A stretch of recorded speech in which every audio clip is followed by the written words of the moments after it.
Okay.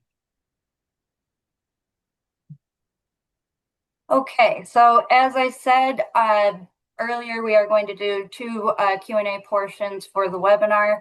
We're going to do a quick round of introductions. This is going to be a little different. We'll introduce you to staff kind of as we go along and also at the end. But this is going to be more of an introduction just to MassDEP, who we are, and what we do in the Bureau of Water Resources. After that, we'll talk about the grants, Q&A, applicant 101, Q&A, just like we said. Without further ado, let us introduce you to our grants. So, as I said, we are MassDEP, and we are the Bureau of Water Resources. So we are one of the bureaus within the department.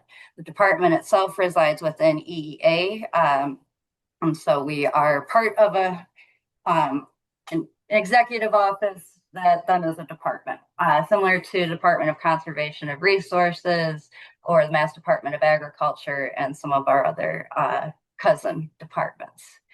At MassDEP, a large reason why we exist and why we care about protecting the environment and water resources is because they are critical to both public health as well as social, economic, recreational, and housing value.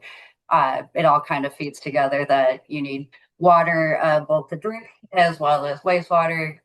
You need clean water for or clean surface waters, again, as drinking water resources, but also recreation and economic development like shellfishing and things like that. So all of it sort of ties together. It's not just about having clean beaches and fun. It's also about being able to protect, our workforce as well as our residents and our public health. Within MassDEP, we do have the commissioner's office who runs a number of offices underneath them. They have the chief of staff. There is operations and environmental compliance. There is policy and planning, government affairs and municipal partnerships, general counsel, who we work very closely together with, as well as fiscal and the finance office, who we definitely work very close with as well, and the public affairs office. There are also bureaus underneath that. We deal in air and waste site cleanup, planning, and evaluation, and we ourselves are water resources. So as I said, we handle drinking water, watershed management, and wetlands and waterways. And we do our work with our partners in our regional offices, which are located in Western, Central, Northeastern, and Southeastern regions.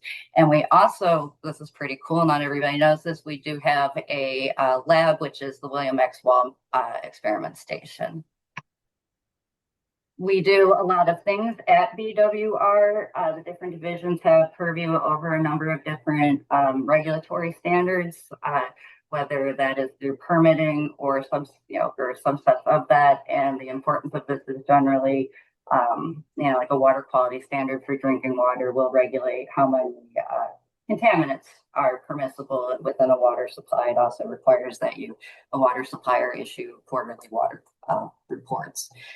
We also administer the Wetlands Protection Act, Chapter 91, which are waterways permits, a whole variety of discharge permits, which some of which are done in partnership with the federal government, as well as administer the drinking water and clean water state revolving funds. Within this, as I said, there's a number of regulatory functions that we do. We process permits and applications. There is an enforcement component to it. There's environmental justice work that we do. There's research, mapping, and studies to study, either the impact of a specific thing or monitor the health of a, aquatic species to determine the overall health of a certain area, that sort of thing. In order to do this work, we also issue a number of grants and procurement opportunities. And we perform outreach periodically to let folks know what it is that we are doing here at DEP. If you'd like to stay informed, there are a variety of ways to do that. We have a number of things that you can sign up for and quite a few social media accounts. We all learned that we have a Flickr account in putting this presentation together, so that was fun.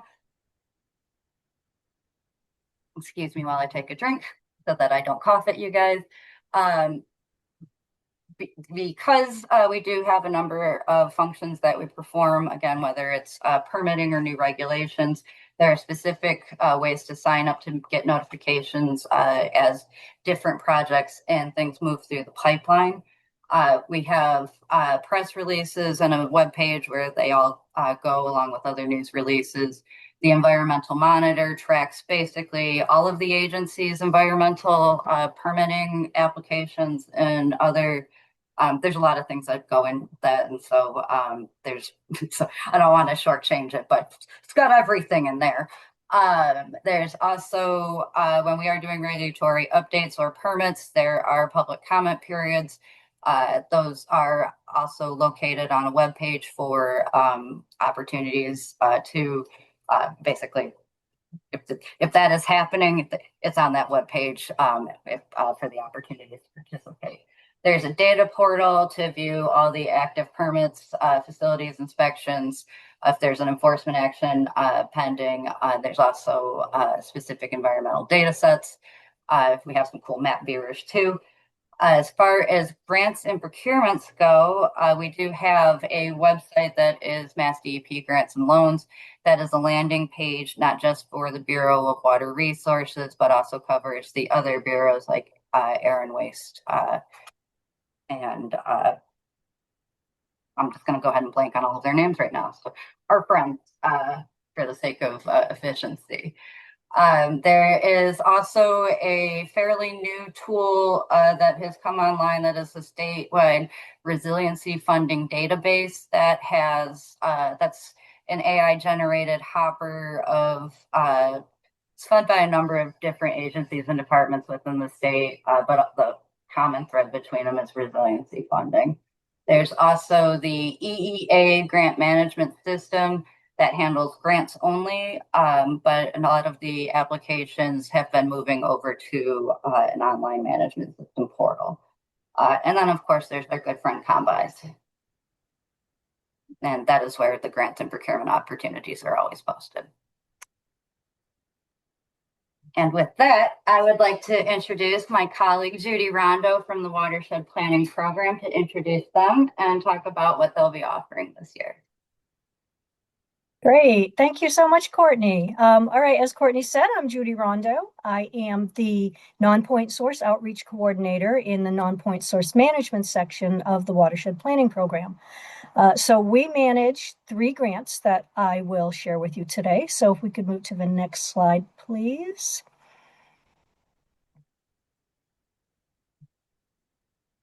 It wants to. There we go. There it is. All right.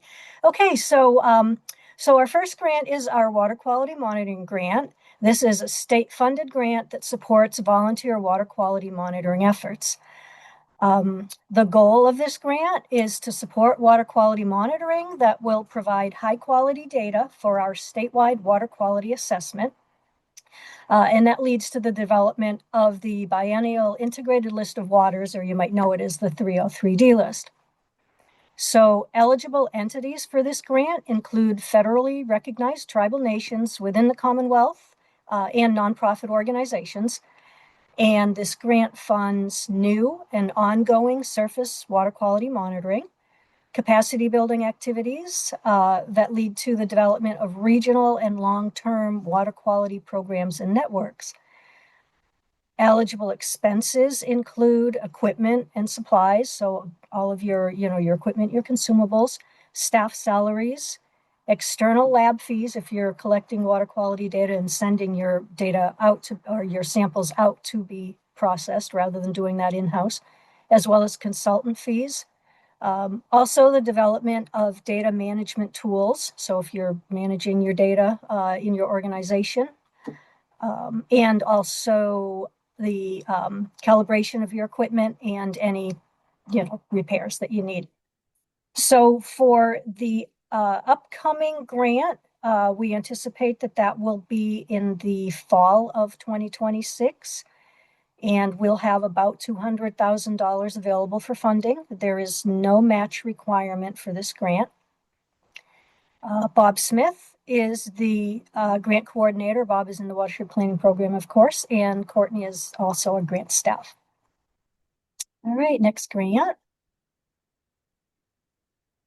All right, so this is the 604B Water Quality Management Planning Grant. So this is the first of our two federally funded Clean Water Act grants.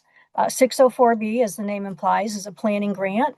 And 604B and 319, which is the next grant that we'll talk about, are designed to work in tandem with planning work funded through 604B and then implementation work conducted or funded through the 319 grant.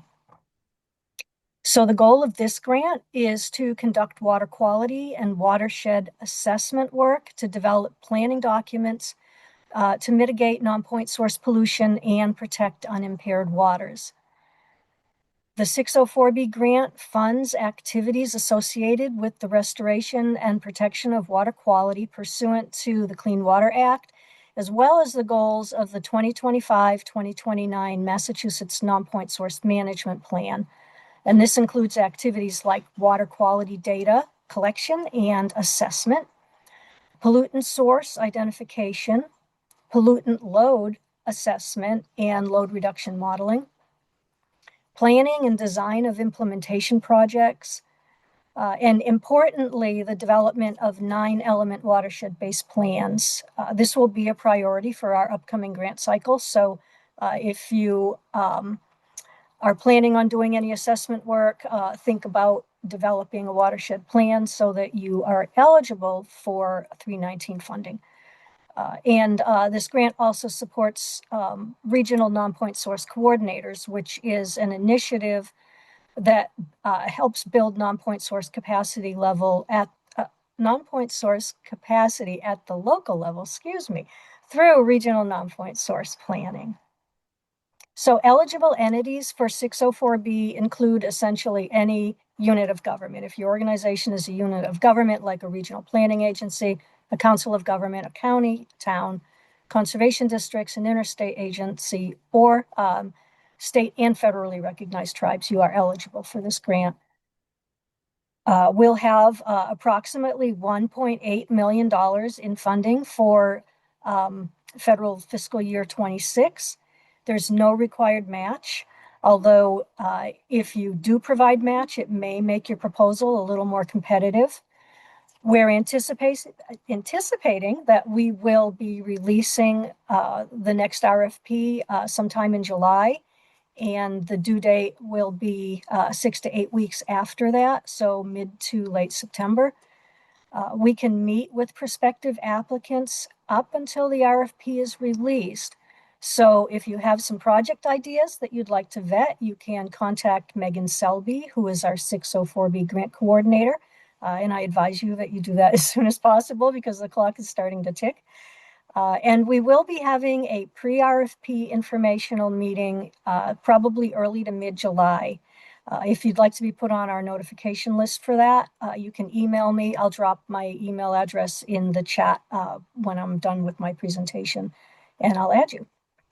All right, next grant, please. All right, so this is the second of our Clean Water Act grants. This is the 319 Non-Point Source Implementation Grant. So this, as an implementation grant, this funds projects that you might have developed through the 604B grant. And it can also fund projects that are identified in other planning efforts, such as the MVP program. However, I do want to reiterate that a project must be included in a MassDEP accepted watershed-based plan in order to be eligible for 319 funds. So that's very important. So for this grant round, we'll only be funding implementation projects. So that would include projects that restore impaired waters, that protect healthy waters, that restore nitrogen impacted coastal waters, and otherwise address the goals of the 2025 to 2029 non-point source management plan. And per the non-point source management plan, our priorities for the next 5 years are pollutants from development, septic systems, and agriculture. Unlike 604B, our eligible applicants are very broad. Any public or private organization is eligible to apply for 319. And let's see, we'll be releasing the RFP, we believe, in early August. It'll be about 2 weeks after we release the 604B RFP so that we're not piling up the two proposals too closely together. And the proposals will be due about 6 to 8 weeks after the release date. So we're looking at probably mid to late September there. We have about 2.5 million in funding. And I'm very excited to announce that once again, we've been able to identify match internally.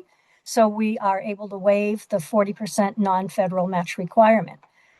But as with the 604B grant, if you are able to provide some match, it may increase the competitiveness of your proposal. Malcolm Harper is our grant staff. So if you have any questions about the grant or you would like to vet any project ideas, contact Malcolm, and right up until the RFP is released, he'll be happy to talk to you about it. So that is it for me, and I'll look forward to your questions in the question and answer. Okay, groundwater and NIPDs. Guess that's me again. All right, now I'm shifting around, pardon me for a moment. All right, so the MS4 program will be running again this year. We estimate that approximately $250,000 will be made available, and the RFR will be coming probably in August, early September. Maybe a little bit earlier, but it all depends. But right now we're tracking for August to be when we start releasing our RFRs. We are making a slight change to the MS4 program this year. We have gotten feedback in the past that the partnership requirements for municipalities to partner with each other in order to submit applications has been somewhat difficult. So we have changed the partnership requirements that if you are a municipality, you may partner with a regional entity like a regional planning commission or one of the stormwater commissions as your partner for the applicant or application. So this is rather than coming in as two towns or two or more towns together, you may now come in as one town as a partner with a regional partner. Sample projects that we typically see are assessment tools. We get a number of projects for asset mapping and inventorying, typically on a regional scale to share resources for GIS services, as well as the not just being able to field map, but also being able to map at the desk. We are going to incentivize capital investments this year in the grant program. And so that'll probably be a bigger push than it has been in the previous years. And so we do have some changes coming up for this program. If you have questions or project ideas right now, you can reach out to me or our program staff, Doug Copy, who is here with us today, and his email address will be available in the presentation. The links are embedded. We will also be running the Natural Resource Nitrogen Sensitive Areas Grant again on Cape Cod. This is to facilitate watershed permit applications. They, as well as the de minimis load applications and targeted watershed plans. There's a kind of a variety, but in any event, the permit plans to meet the TMDLs for nitrogen for Cape Cod communities. Sample eligible projects include the applications themselves, load assessments and reduction modeling, analysis, permeable reactive barrier design, as well as review of some of the ambient water quality monitoring, modeling, and other measures. We understand that some folks are currently working on permit applications or working towards submitting them, and some folks have submitted their applications and are looking to move into some implementations or working to tailor the grant program to allow that. That RFR will also be coming soon, most likely in August, early September. This is a new grant this year. We are been fortunate enough to receive funding from the Long Island Sound Partnership and will be running a nitrogen reduction infrastructure grant. This grant is for publicly owned treatment works that discharge into the Connecticut, Thames, and Housatonic River watersheds, which all discharge into the Long Island Sound, in case anybody is wondering what Long Island Sound has to do with us up in Massachusetts. About half the state is actually in the Long Island Sound watershed. The eligible entities, the wastewater facilities may also partner with regional planning commissions to help facilitate shared services. We are funding two different types of projects. The first type will be track one. Those are optimization projects. So those are generally going to be construction related. We have $6.5 million that will be available for that, which will cover that phase of the projects. We also have a second track of funding that will be available for facility assessments for those facilities that are right now in early stages of looking at different denitrification solutions for their facilities. The applications will not have a maximum on them, so you can apply for all 6.5 million or 700,000 for a facility assessment. However, we anticipate making more than one award, so please note that will be okay. That will be a possibility. Facilities may partner together for the application as well. Because there isn't an upper limit on the funding in terms of per facility, you can request. It's not like you're limited to 200 per facility. You can request the amount up to the maximum that would be needed. That is intended to make it slightly easier to submit applications so that each individual facility doesn't necessarily need to worry about preparing the application itself. We will be issuing the RFR. It was supposed to come out tomorrow. I apologize. It is a little late. It is currently under review. It should be issued in the next 2 weeks or so. If you have any questions in the meantime, our staff for that is Jennifer Wood, and her email is embedded into this presentation, which you will receive after the fact, as well as myself. So feel free to reach out if you've got questions. Water Management Act program will also be running the Water Management Act grant this year.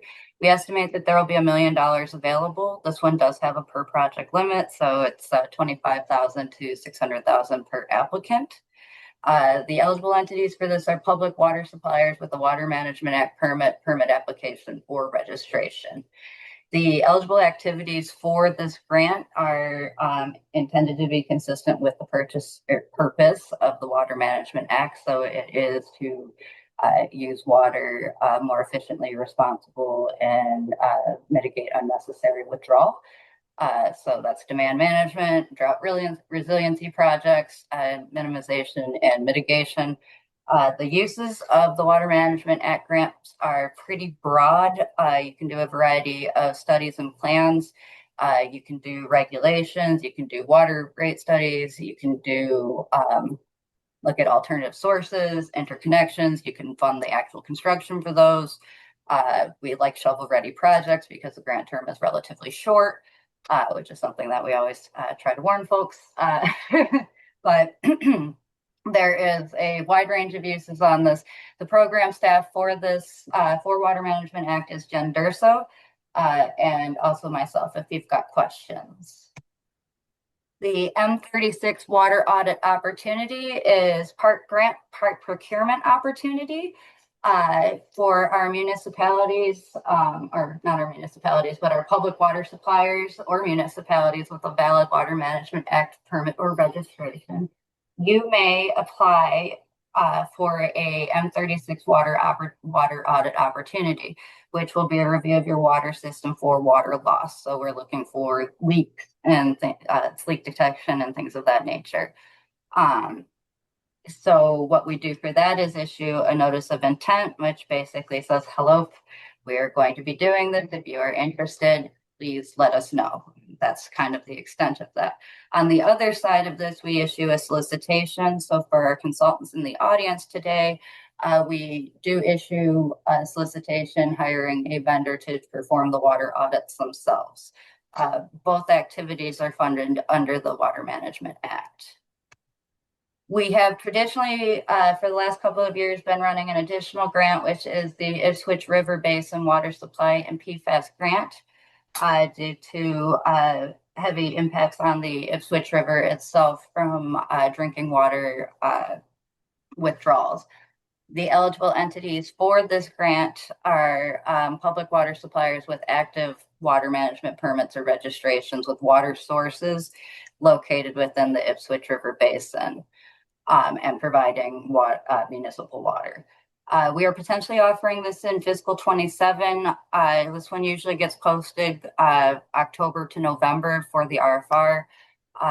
In fiscal 26, $900,000 was available. I'm not sure how much will be available this year, but that's typically what has been happening. And the sample eligible projects for this grant are very similar to the Water Management Act grant.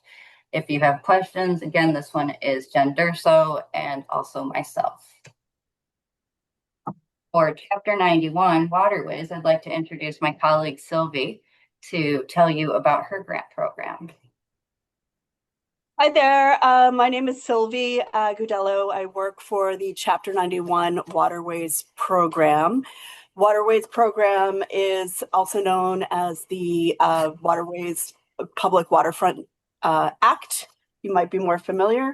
The Boston Harbor Water Transportation Expendable Trust Fund grants are fees collected from licensees in the region, and the projects that we award to are located in or on Boston Harbor, utilizing Boston Harbor water transportation, but the people and organizations that apply for this need not be located in these site-specific areas.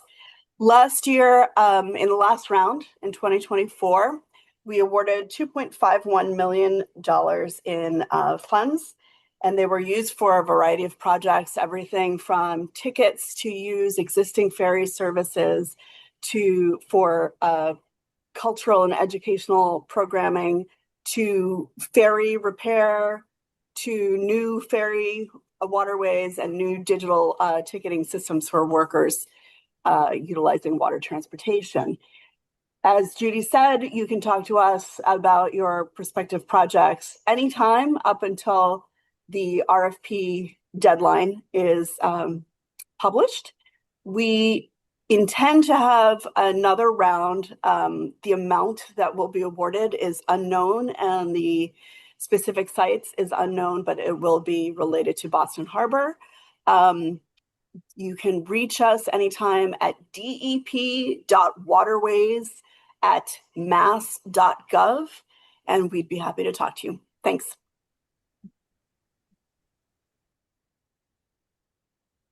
Okay, now our friends from the drinking water program are going to tell you about what they've got going for this year.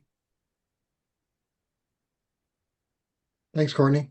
My name is Andrew Andresco. I'm the program coordinator for the Emerging Contaminants in Small and Disadvantaged Communities grant. I know many of you that I've corresponded with are on this webinar, so I appreciate it. Our grant provides grant funding to water systems or communities to plan, design, and construct long-term solutions to address emerging contaminants, including PFAS and manganese. Eligible projects are found in the ECSDC Implementation Manual from EPA. These include such items as research and testing, planning and design, treatment, and public communication and engagement. Eligible entities are community water systems, publicly or privately owned, or nonprofit transient non-community or non-transient non-community water systems that are located in a community in the Clean Water Trust Disadvantaged Community Program, or serve a population of less than 10,000. If the water system lacks the capacity to incur debt sufficient to finance the project or activity. Special eligibility cases for interconnection or consolidation or private well connection projects is available. There are funds available from fiscal year 22-23, 24, 25, and recently we learned we will have additional funding in fiscal year 26. This grant is non-competitive and has no match required. Since this grant has rolling admissions, the first step in the process is to complete a needs assessment survey form and submit that to MassDEP's drinking water program at the program director email on the slide, subject ECSDC grant with your PWS ID number. And with that, I think I'm going to turn it over to Janine. Thank you, Andrew. I'm Janine Bishop. I work in the Drinking Water Program at MassDEP, and I focus on grant contracts and financials, but assist the ECSDC team and others with certain grants. So the Small Underserved Disadvantaged Community Drinking Water Grant is a grant for PWSs with non-PFAS related issues. Eligible activities for assistance include investments necessary for public water systems in small and disadvantaged communities to return to compliance with the Safe Drinking Water Act. The EPA manual spells it out very clearly. States must fund activities that benefit underserved communities with consideration for those communities with the greatest need. We work closely with the regional offices in determining need. If this is a non-competitive grant, again, we reach out to the regional offices, asking them who they have, who do they consider public water systems, which public water systems they consider in the greatest need. They must have a history of violations, and we've run this program since 2020 and have awarded over $4 million to 12 public water systems. One thing I want to stress too is if you are a small public water system serving under 10,000, and you are in an underserved community, we have funding available. At the moment, we had a PWS on our work plan that recently got taken off as ineligible, and that work plan is due June 30th, so time is of the essence. If you do have a project that you think may be eligible, give me a call. Courtney, this presentation will be shared, our contact information and whatnot. Okay.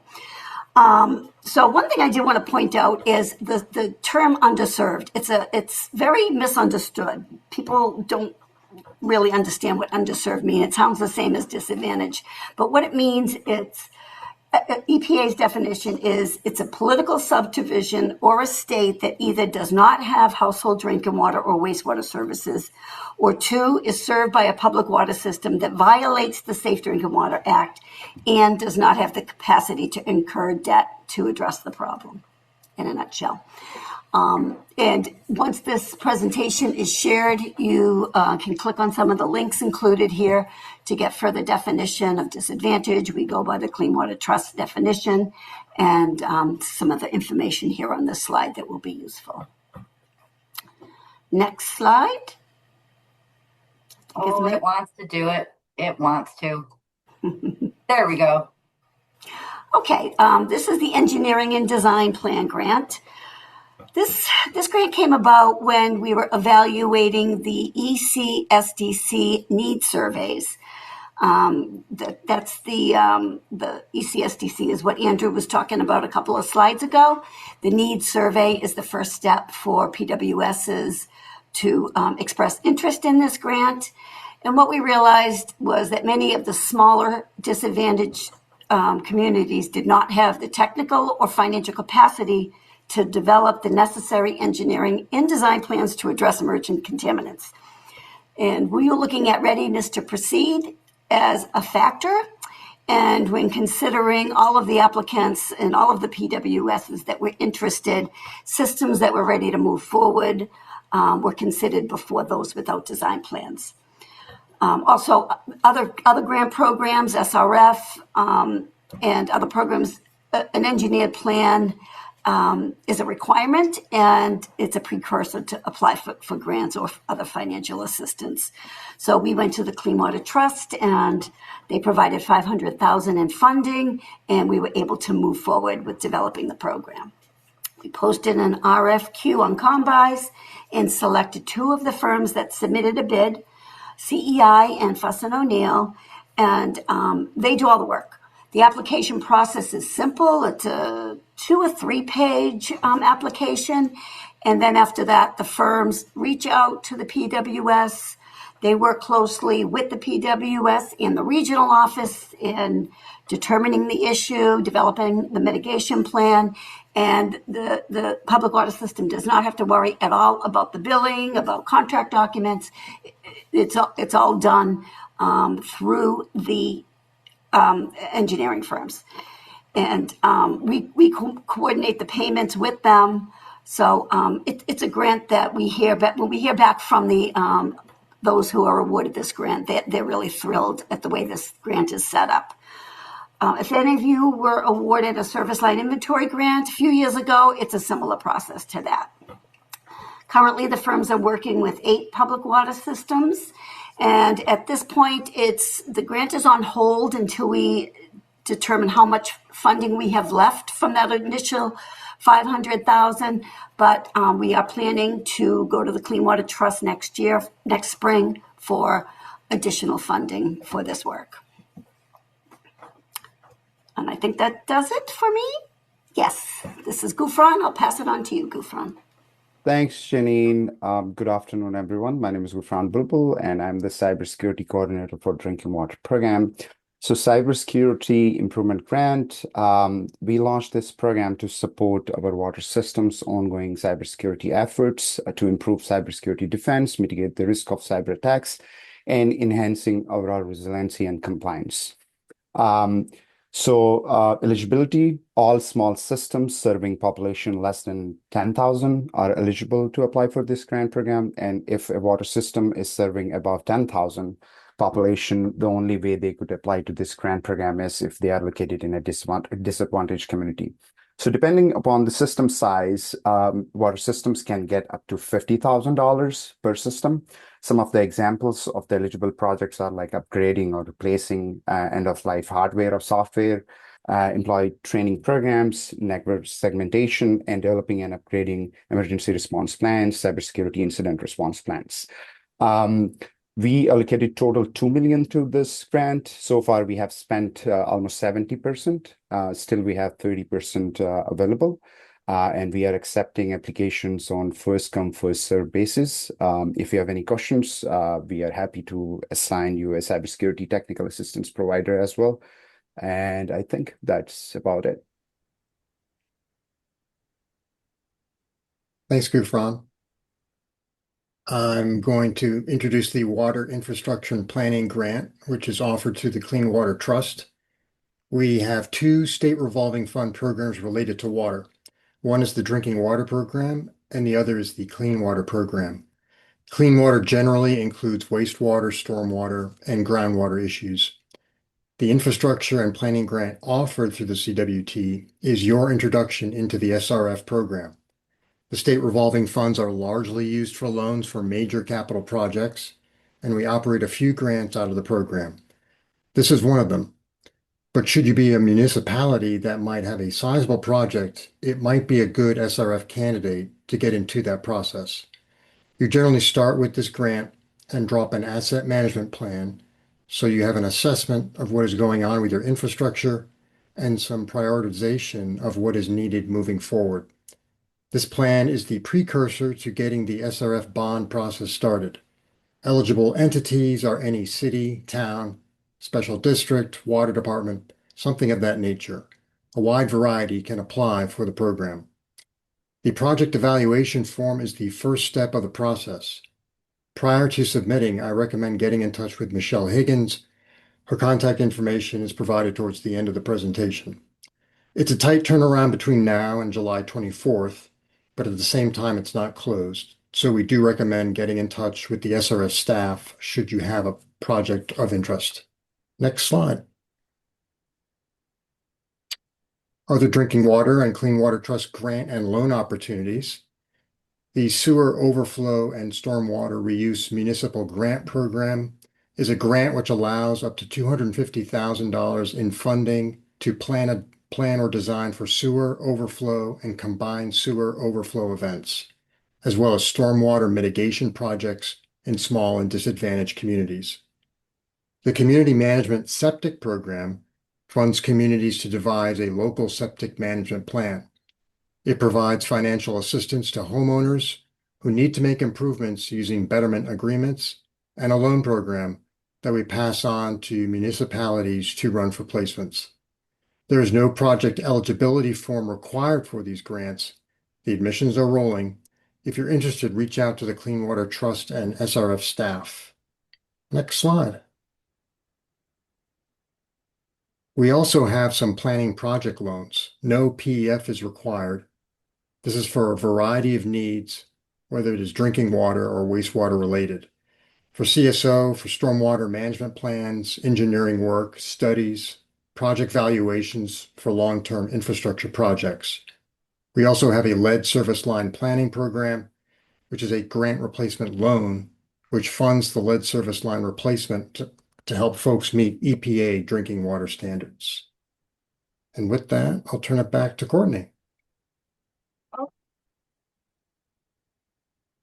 In addition to what we are currently offering at DEP, we do like to also let you know a little bit about related grants and loan programs that the state also offers.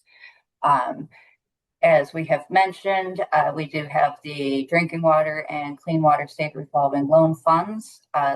Again, those are loans instead of grants, so that operates slightly differently, but is definitely available.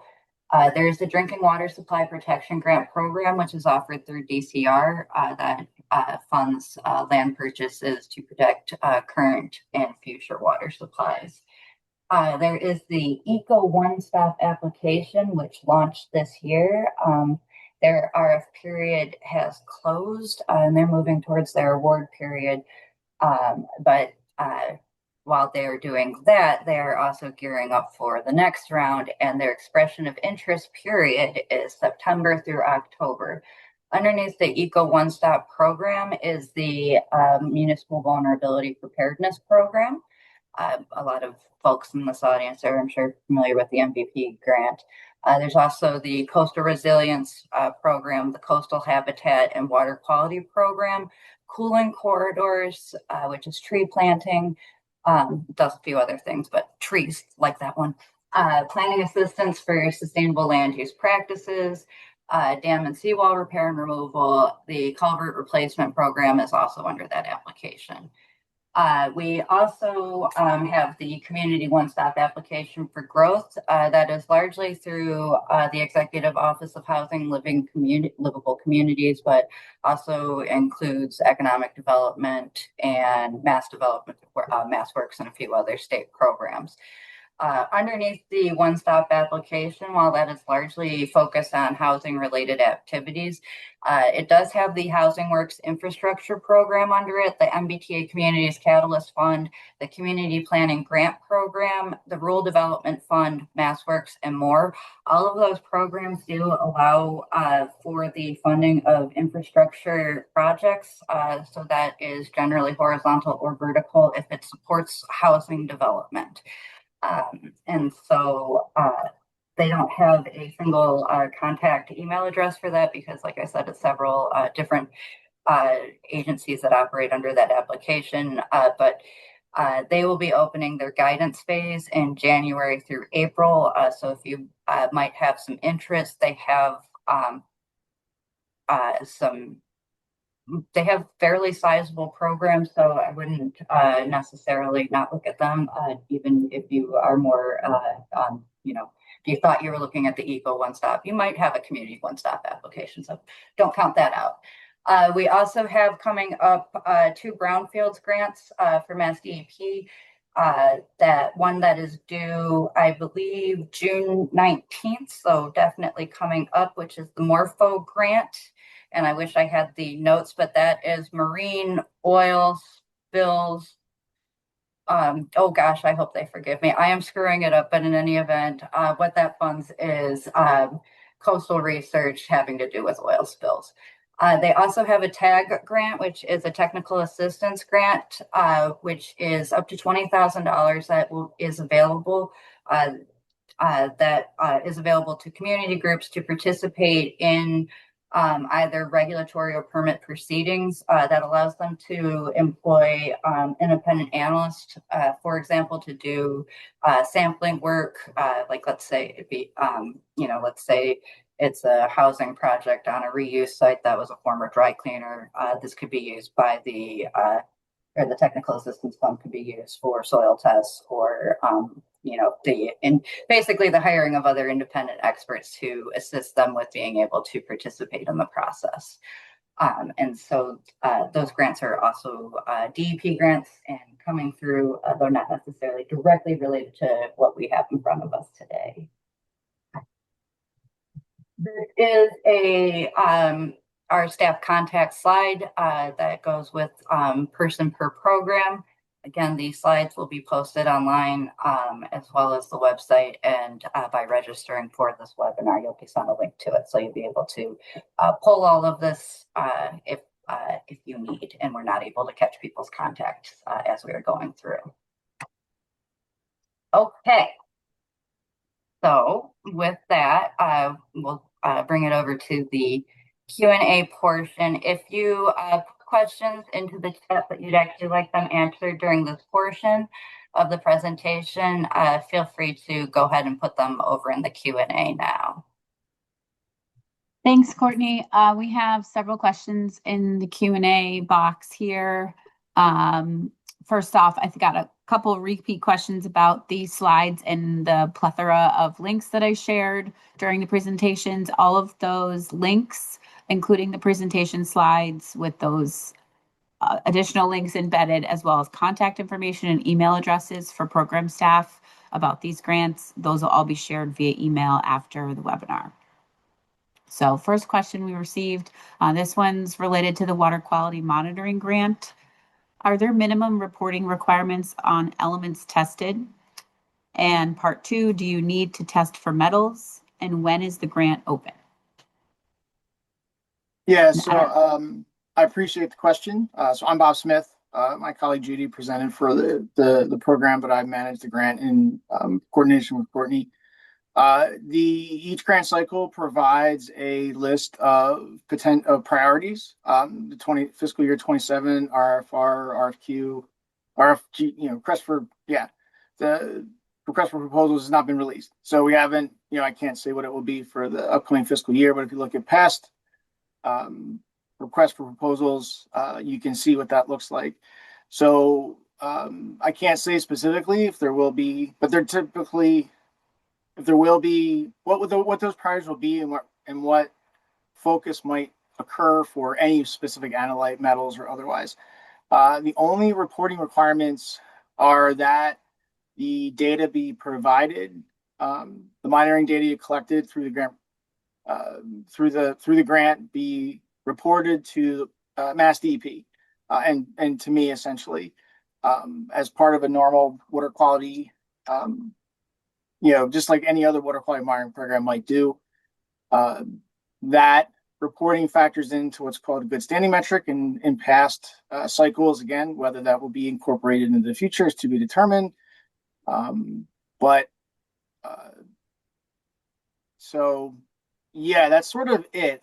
The reporting requirements and the priorities tend to be not that specific, although the one specific component of the proposal evaluation is that projects that monitor for analytes using methodologies that are applicable to the watershed planning program's assessments of water quality tend to be more competitive than those that do not. And you can determine what those are. There is usually information in the request for proposals in the consolidated and assessment listing methodologies document that my watershed planning program puts out with each integrated reporting cycle.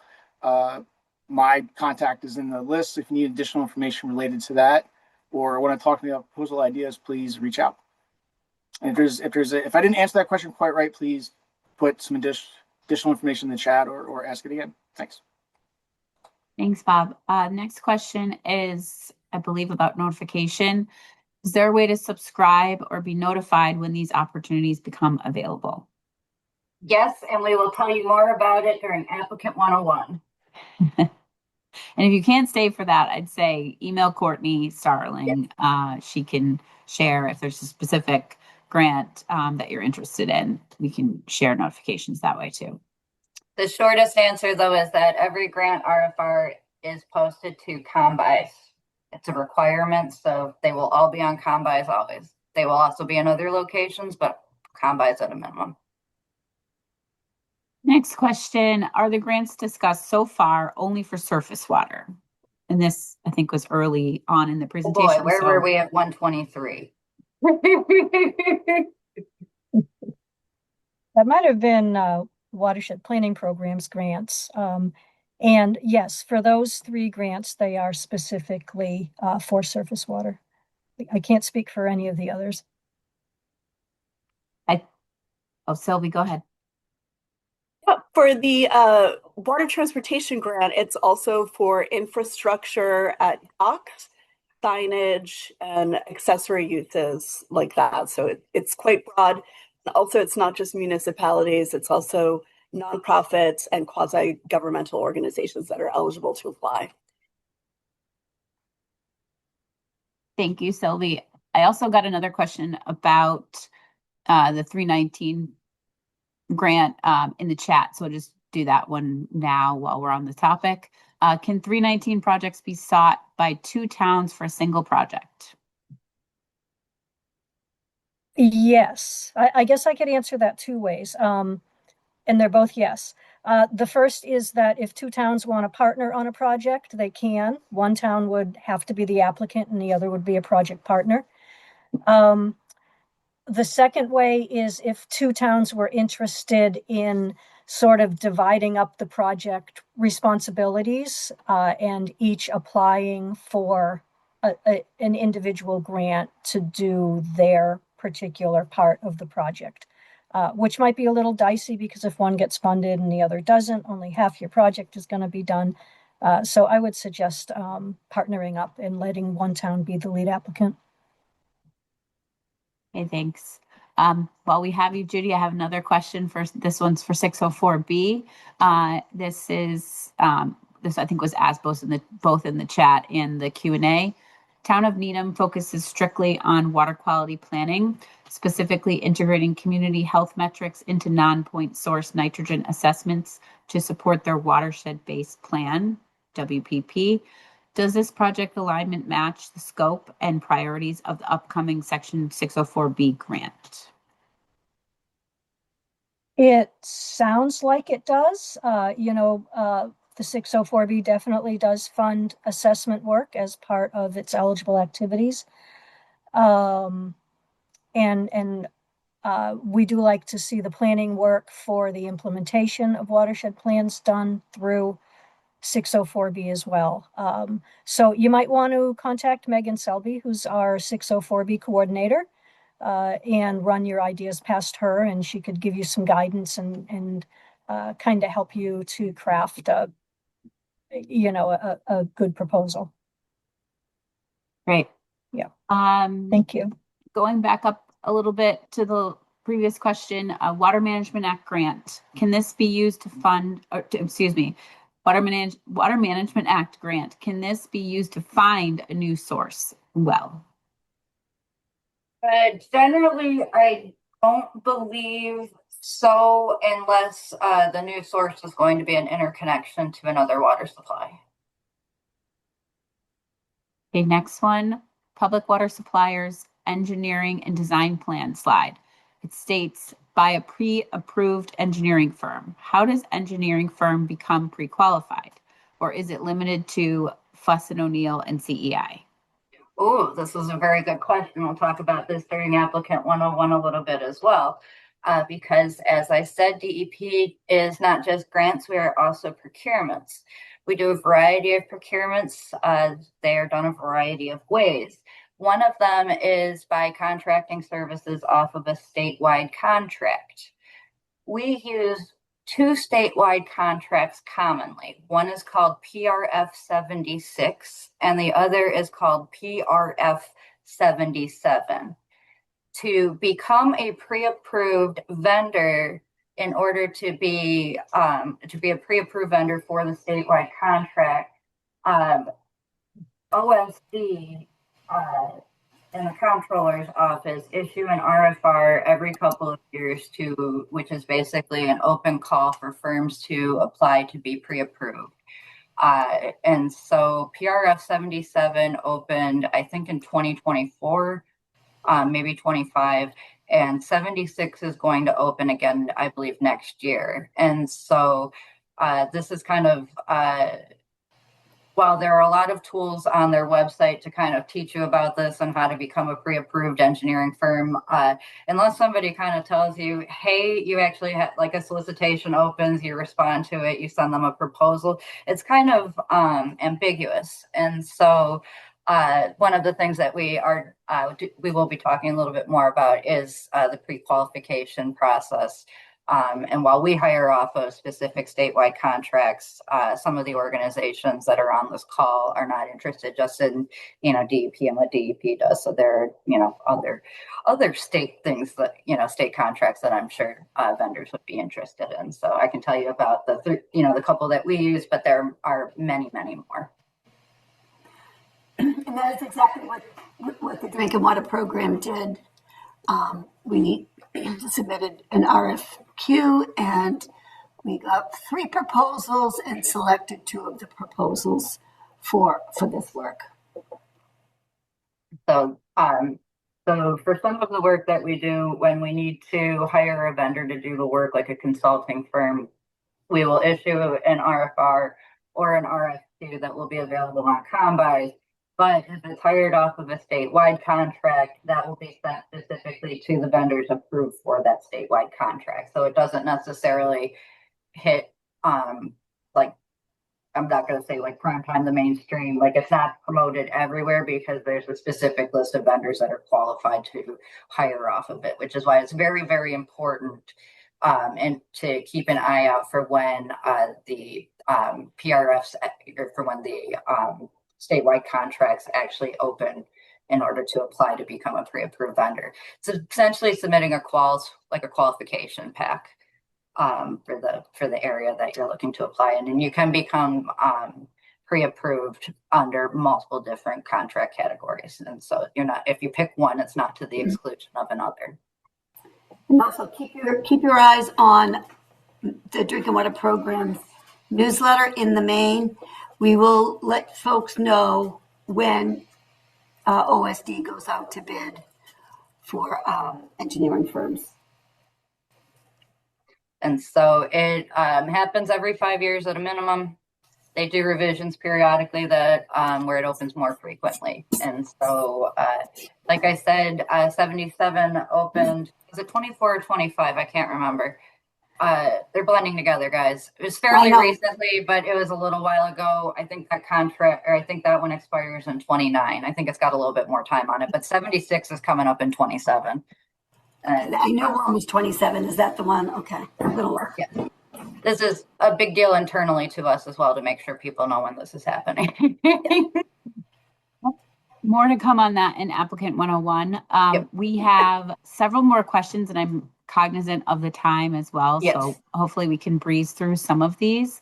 The next 2 coming up seem to be drinking water related. So the first one is, can cybersecurity grants be used in wastewater? Oh, I wish. No, this is just for the drinking water program.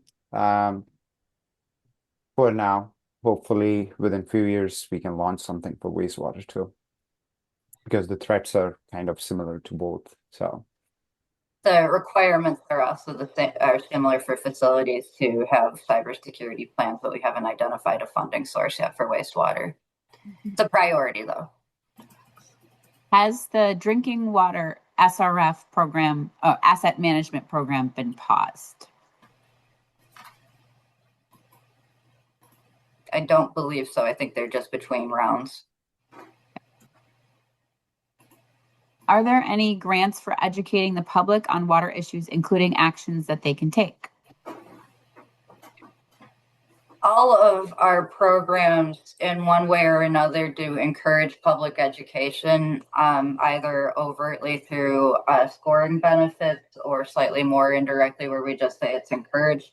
But overall, any work that is being done for environmental protection, we are hoping that the work and the value of the work, not like the financial value, but the environmental value of the work is being communicated outward to the communities so that folks understand both what the work is that's being done and also why it is important in the grand scheme of things. Okay, next Got one. a couple of 319 and 604s that Yeah. are Yep. kind The of next one's technical. 319. Could we seek 319 funds within an overall stormwater improvement project to address DEP's identified findings that are required to have our lake management plan be approved watershed-based plan as part of our proposal? And then part B of that is last time we had water quality samples for phosphorus in this lake, we were not able to get readings lower than 0.02 milligrams per liter and have been looking into what it would cost to take such these readings. Would having these results be required for a 319 grant project? Okay, so let's see, to convert your lake management plan to an approved watershed-based plan, you would probably want to go through our 604B grant. We don't fund the development of watershed plans through 319. We only fund the implementation of plans. And the second part of your question, we don't require water quality monitoring for 319. Once the water body has been identified by our assessment unit as impaired, that's really the only requirement that you need. So we don't need water quality data per se. The collection of water quality data could certainly inform any management practices that you might want to conduct. But we don't fund water quality monitoring through 319. You can do water quality monitoring using 604B funding as part of the overall assessment process. And of course, we also have our water quality monitoring grant that could fund that activity as well. So, and again, I encourage you, if you want to dive deeper into any of these, you can contact our grant coordinators and they can talk at greater length and greater depth and answer your questions. Okay, next question is, what grants would apply to a summer camp that operates its own water system? This sounds like a drinking water question. Largely, we only deal with public water suppliers that are serving like residential and commercial uses as opposed to private use, like a golf course or a summer camp. And so if they have a public water supplier permit, they might be eligible for some things, but it's going to be tricky. Next one, can a municipality with mostly private wells apply for emerging contaminants in small and disadvantaged communities grant to do PFAS testing, results mapping, and technical assistance? Yeah, so that's possible that they can apply. So it's more of a send in a needs assessment survey. So that's linked on the ECSDC grant webpage to the program director -DWP at mass.gov. And you can always reach out to myself. I'm Abby Jacobs or Andrew Andreska if you have more questions. But it sounds like it could possibly be an eligible project. Thanks. Okay, thank you. I think we might have gotten through all of them. Okay, good.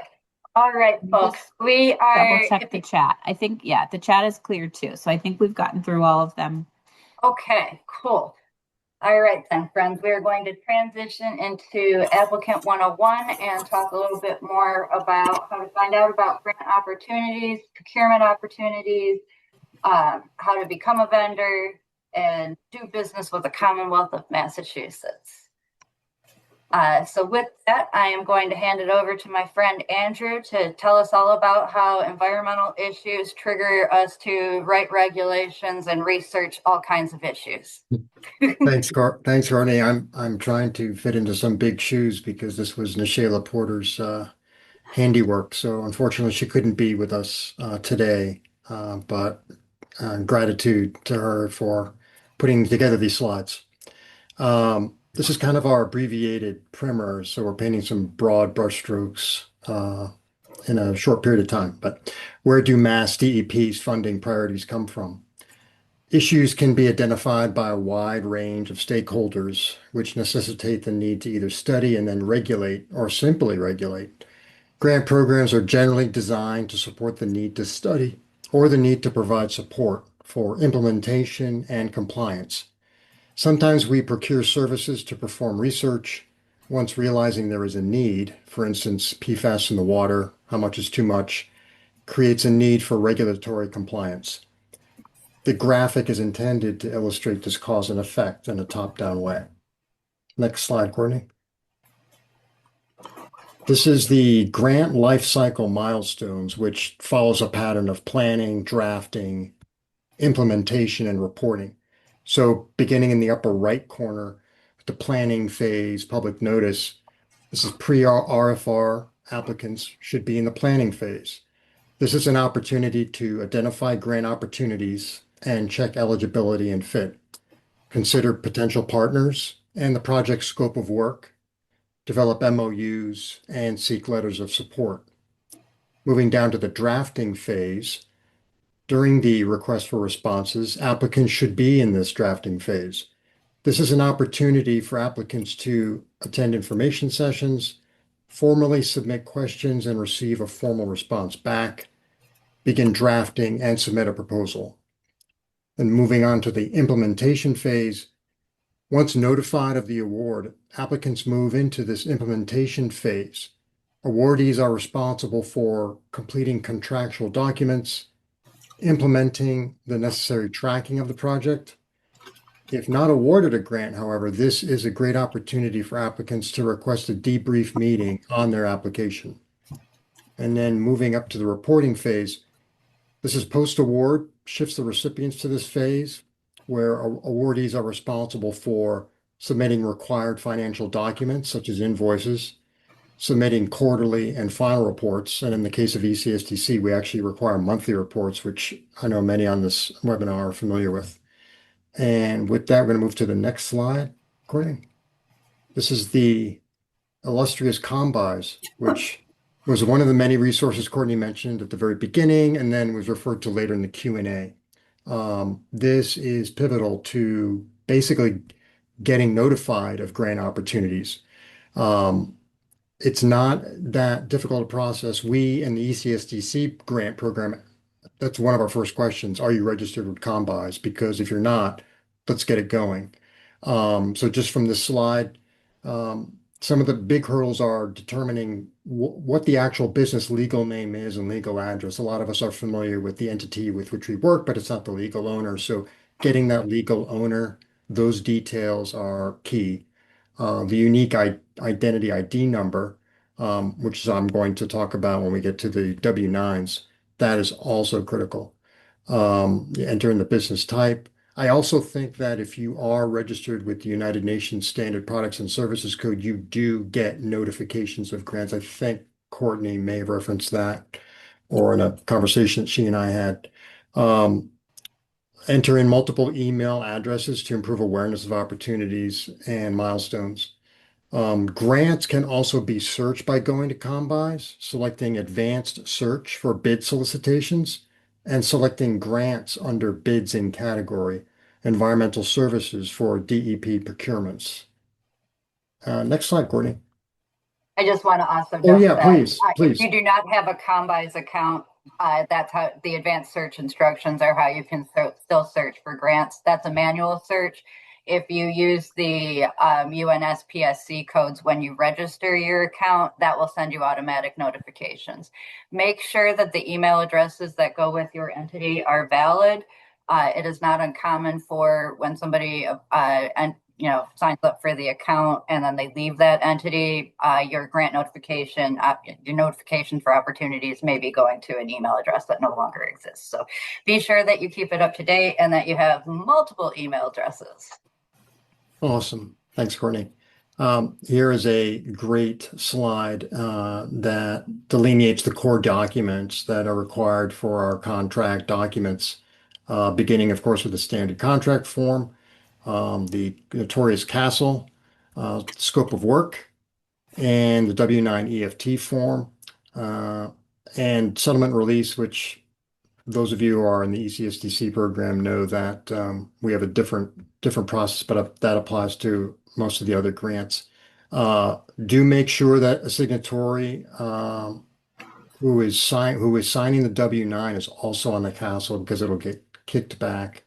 That's something that I've been running into recently.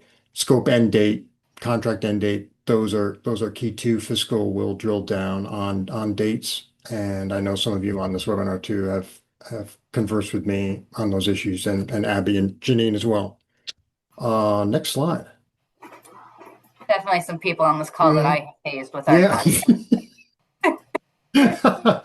All right, this is a slide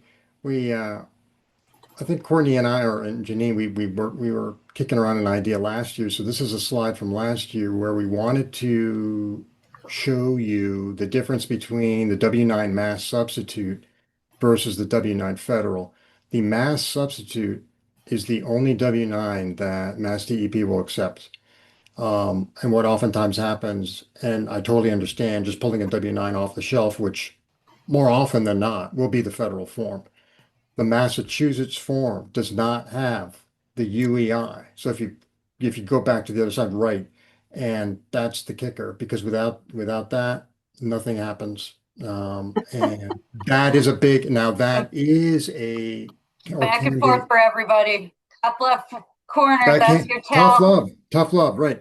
That can be a steep hill to climb, getting the UI, but we're here to help, and there's a lot of resources out there. Our great technical assistants are learning very quickly on the best routes to obtaining a UEI. A lot of it is boilerplate and can be worked around for many of you in the audience. So don't be overwhelmed with, oh my gosh, I have to turn in 50 pages. It probably will not apply. So talk to us first if you're running into any of those hurdles. But yeah, we wanted to point out the difference in the W-9. Project questions, right. Minor differences. There are minor differences among some of these where, say, for instance, the small and underserved communities, ECSDC and SRF grants, we operate with a different intake process, which I kind of already alluded to. The M36 is also different. It's a procurement to hire a water system auditor and submitting a notice of interest as a public water supplier to participate in the program. Courtney, do you have anything else to add to that? Because it was the SRF program grants also have generally a different intake. Some of them require a project eligibility form. Some of them have a different intake form. And so if you do have an SRF funded grant that you are interested in, it is best to reach out to the SRF staff. Typically, Michelle Higgins will help point you in the right direction to the right form for what you are looking for, which definitely can be among the easy to miss directions between the right form and that is going to hopefully be named something like a WR 809 and not an actual word. So these things can be, they can be a bit easy to miss. So there are different intake processes.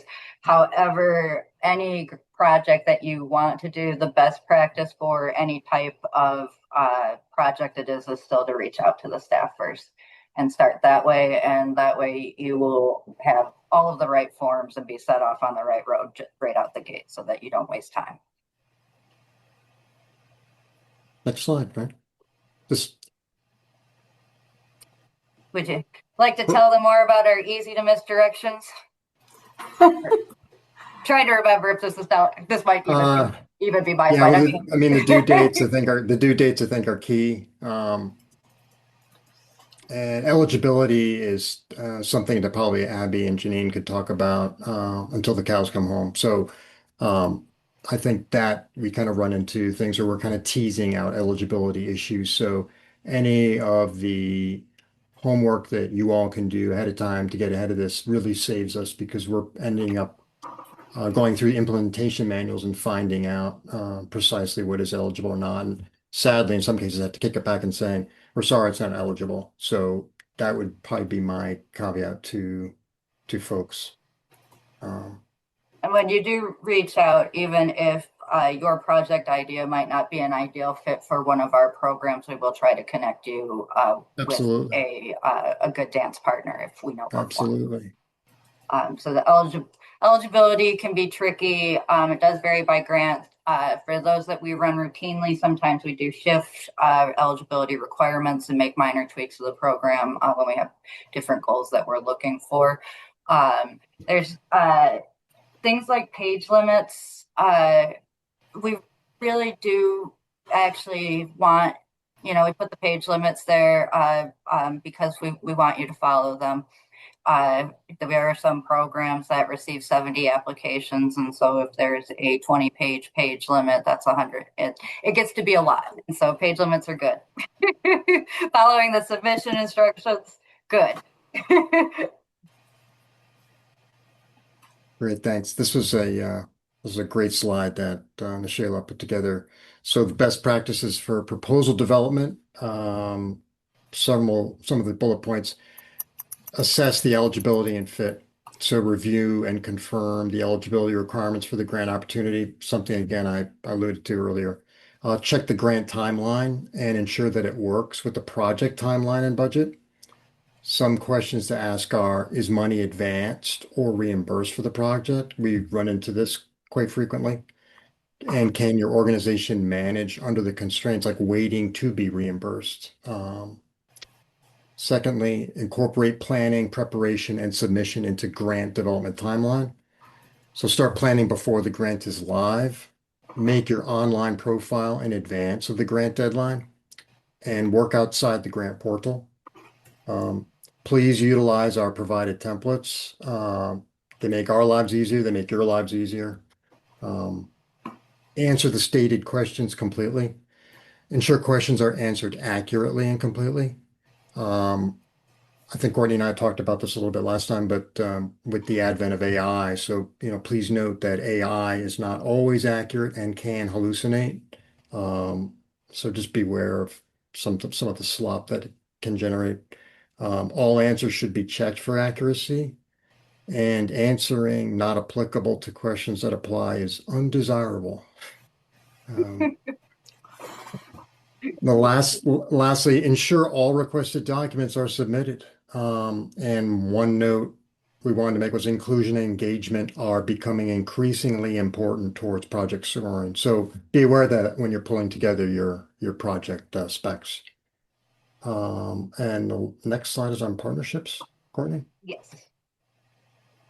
Partnerships are a great way to increase organizational capacity and divide the workload. With limited capacity and resources, which we're all under stress with, and many of you don't have a dedicated writing staff. So applying to a grant poses huge barriers.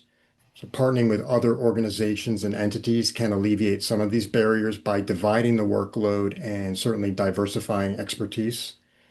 Additionally, strategic partnerships with entities that have experience applying for grants can provide additional benefits, such as capacity to manage the grant's financial requirements or opportunity to be the project lead.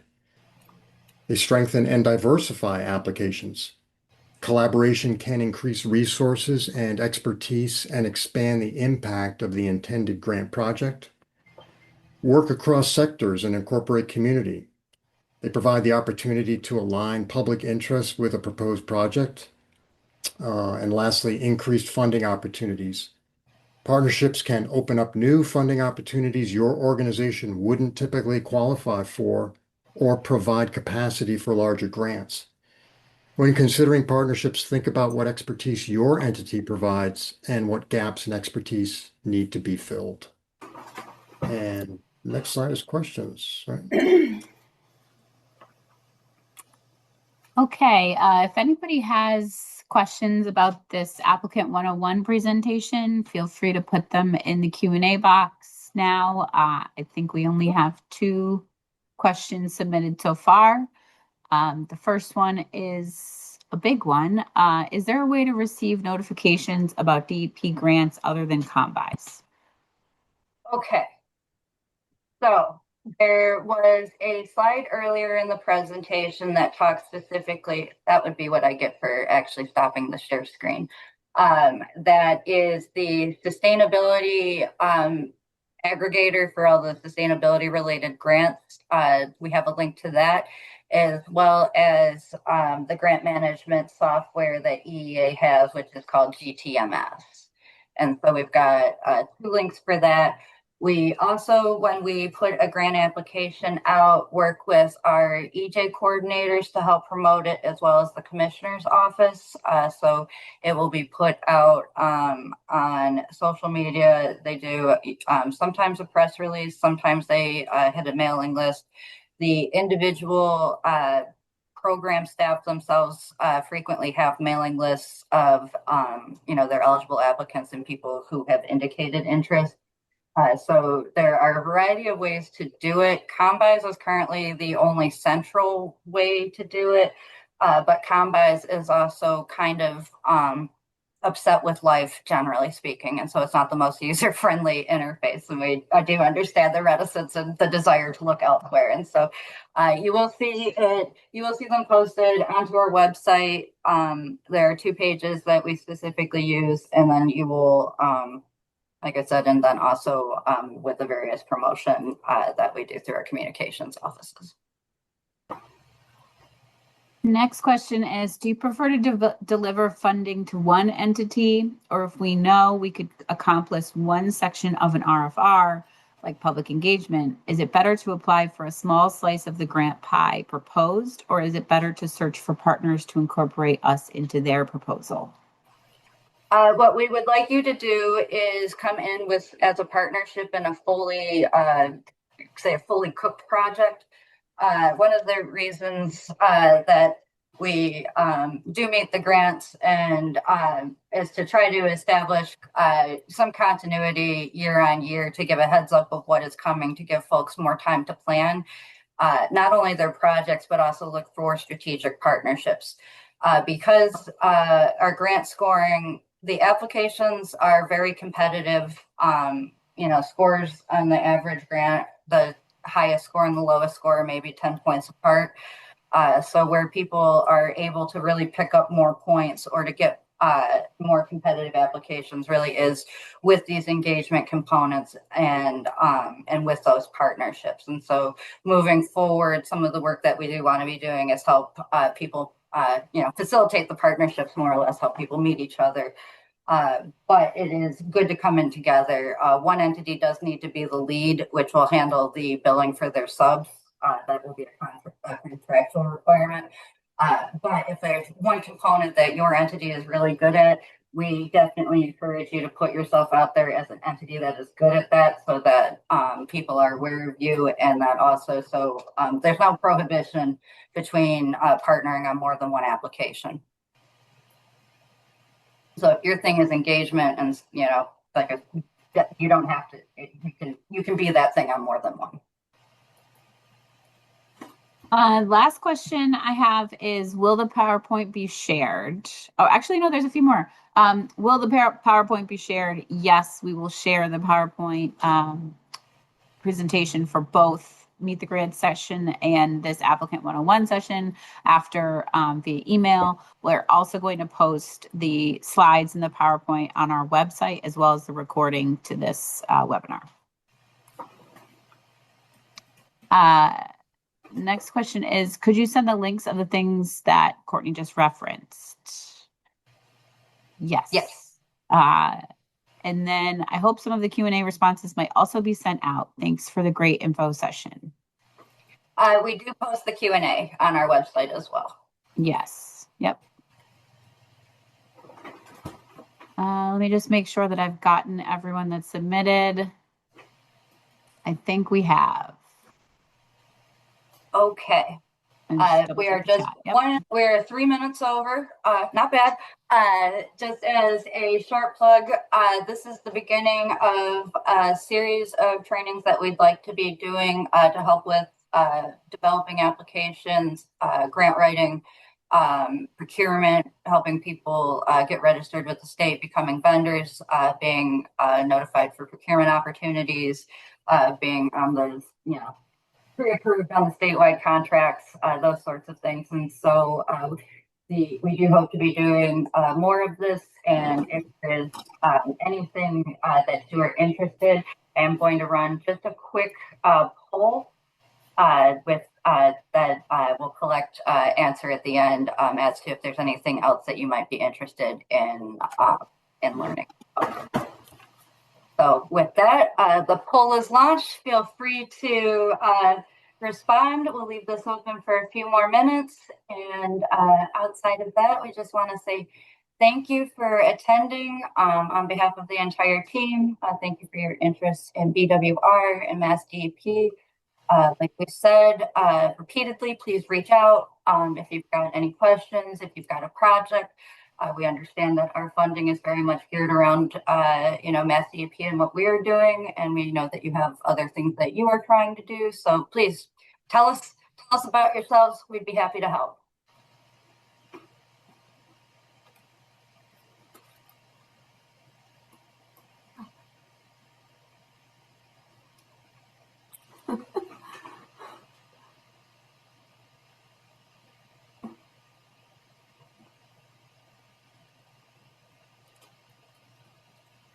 And I am going to keep this running, but I am going to stop the recording just so we can let the poll run.